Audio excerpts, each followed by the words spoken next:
¿Alguna vez nos hemos quedado pensando, si los sueños son solo, qué sé yo, chispazos sin sentido en el cerebro mientras dormimos?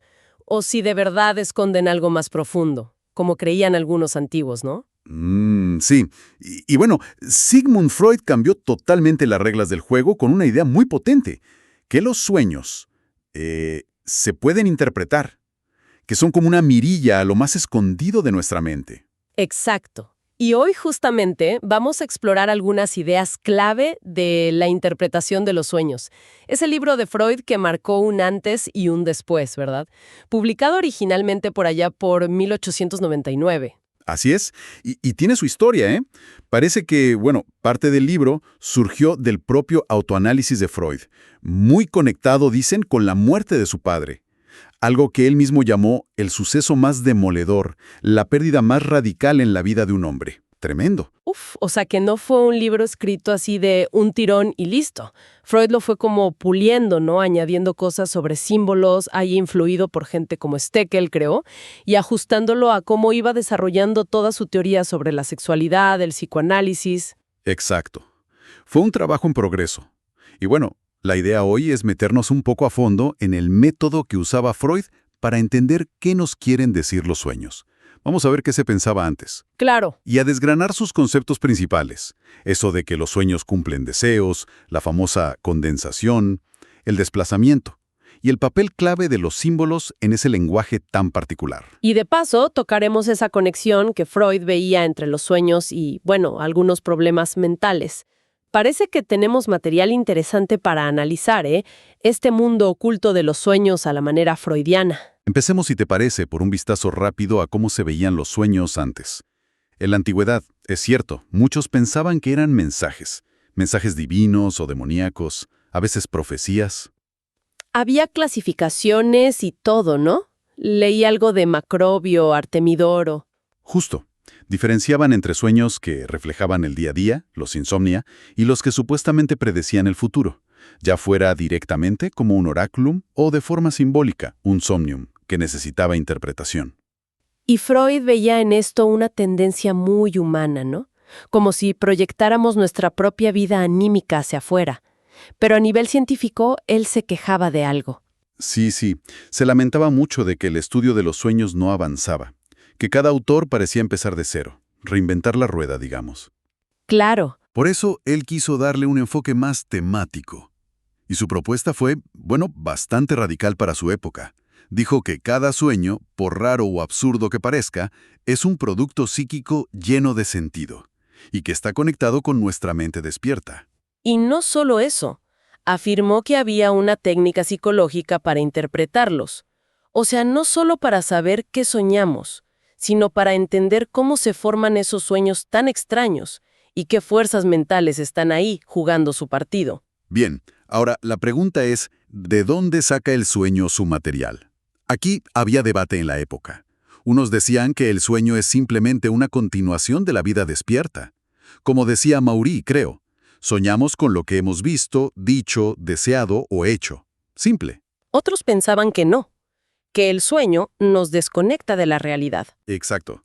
Y Freud, como solía hacer, le buscó un poco la vuelta. Sugirió que no hay una regla única, digamos. Que a veces, curiosamente, soñamos con cosas que nos interesaban mucho en el pasado, justo cuando ya hemos dejado de pensar activamente en ellas, como si la mente lo rescatara del archivo. Qué curioso eso. Y aquí viene algo muy interesante. La hipermnesia. Esa memoria increíble que a veces se activa en sueños. Freud cuenta casos, bueno, asombrosos. ¿Cómo cuáles? A ver. Por ejemplo, el de una persona que soñó con un amigo de la infancia al que no había visto en décadas, justo antes de visitar su pueblo natal. Y al llegar, ¿qué pasa? Reconoce a alguien en la calle y era ese amigo, solo que más viejo, claro. No te puedo creer. ¡Qué fuerte! Recuerdos que uno cree perdidos. Y el sueño los rescata. ¡Pum! Ahí están. Increíble cómo funciona la memoria. Pero bueno, no todos son recuerdos, ¿verdad? También influyen los estímulos que nos llegan mientras dormimos. El típico. Claro. El cuerpo sigue conectado al entorno, aunque durmamos. Un ruido, una sensación física, el frío, el calor, pueden convertirse en la chispa que enciende un sueño. Los ejemplos clásicos, ¿no? Sí, hay ejemplos clásicos y hasta experimentos que se hicieron. A alguien se le destaparon las rodillas durmiendo y soñó que viajaba en una diligencia helada. O el típico caso del despertador. Ah, sí, que no te despierta de golpe. Exacto, sino que su sonido se mete en el sueño como si fuera el final lógico de una historia que parecía larguísima. Campanas de iglesia, disparos, gritos. La mente lo incorpora. Algunos decían que era simplemente que la mente dormida malinterpreta los estímulos por falta de criterio.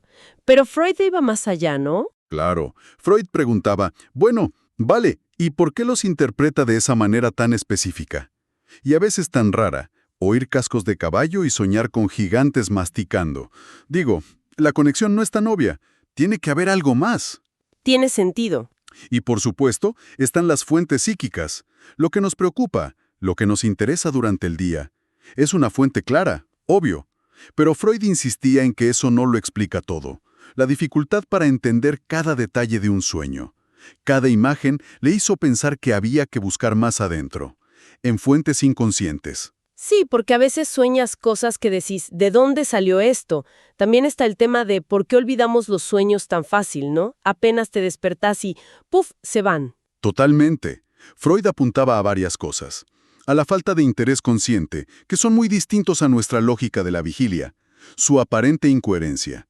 Otros añadían el cambio en las sensaciones corporales al despertar. Bueno, y con todo esto llegamos al núcleo de la teoría freudiana. El famoso trabajo del sueño. ¿Qué es exactamente? Es el proceso clave. Es cómo la mente transforma los pensamientos escondidos, los latentes, lo que el sueño realmente quiere decir, en la historia que recordamos al despertar, que es el contenido manifiesto. Es como un proceso de traducción y disfraz, podríamos decir. Una elaboración compleja. ¿Y cómo funciona ese trabajo? ¿Cuáles son las herramientas que usa el sueño para hacer esa transformación? La primera herramienta fundamental es la condensación. El sueño es breve, lacónico, como un telegrama comparado con la riqueza de las ideas latentes que esconde. Un solo elemento del sueño manifiesto.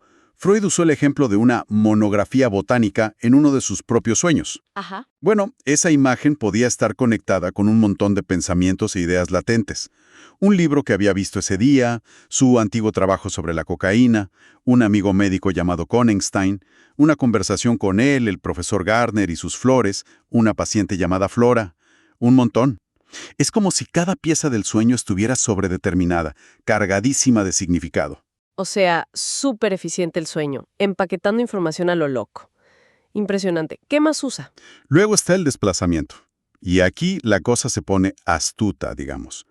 La intensidad emocional o la importancia que un pensamiento tiene en la vida real, en el contenido latente, en el sueño se desplaza a otro elemento que parece totalmente trivial o secundario. Ah, ¿como para despistar?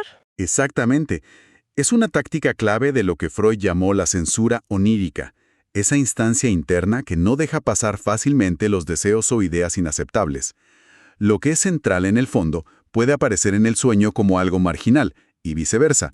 Una cosa sin importancia aparente puede estar cargada de emoción oculta. Es una forma de camuflaje, entonces, para que el significado real no sea tan evidente y pueda pasar el filtro. Justamente. El tercer mecanismo es la representación, o como él la llamó a veces, la figurabilidad. El sueño piensa principalmente en imágenes, en escenas visuales, sensoriales. Tiene que convertir ideas abstractas, pensamientos, relaciones lógicas, en algo que se pueda ver o sentir. Y eso debe ser difícil para algunas ideas, ¿no? ¿Cómo representa, por ejemplo, causa y efecto o contradicción? Claro, ahí tiene sus trucos. La causalidad a veces se muestra por secuencia temporal. Esto pasa después de aquello. La contradicción puede mostrarse mezclando elementos opuestos en una misma imagen o invirtiendo algo. La alternativa, o esto o aquello, a veces se representa dividiendo el sueño o con imágenes ambiguas. Freud menciona un sueño con un cartel que decía algo como «se ruega cerrar los ojos un ojo», jugando con esa ambigüedad. ¡Qué ingenioso! ¿Y los símbolos? Freud les da muchísima importancia. Muchísima. El simbolismo es crucial.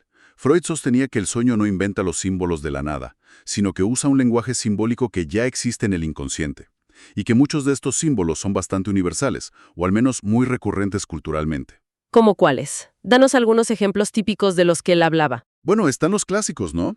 Una casa, por ejemplo, a menudo puede representar el cuerpo humano.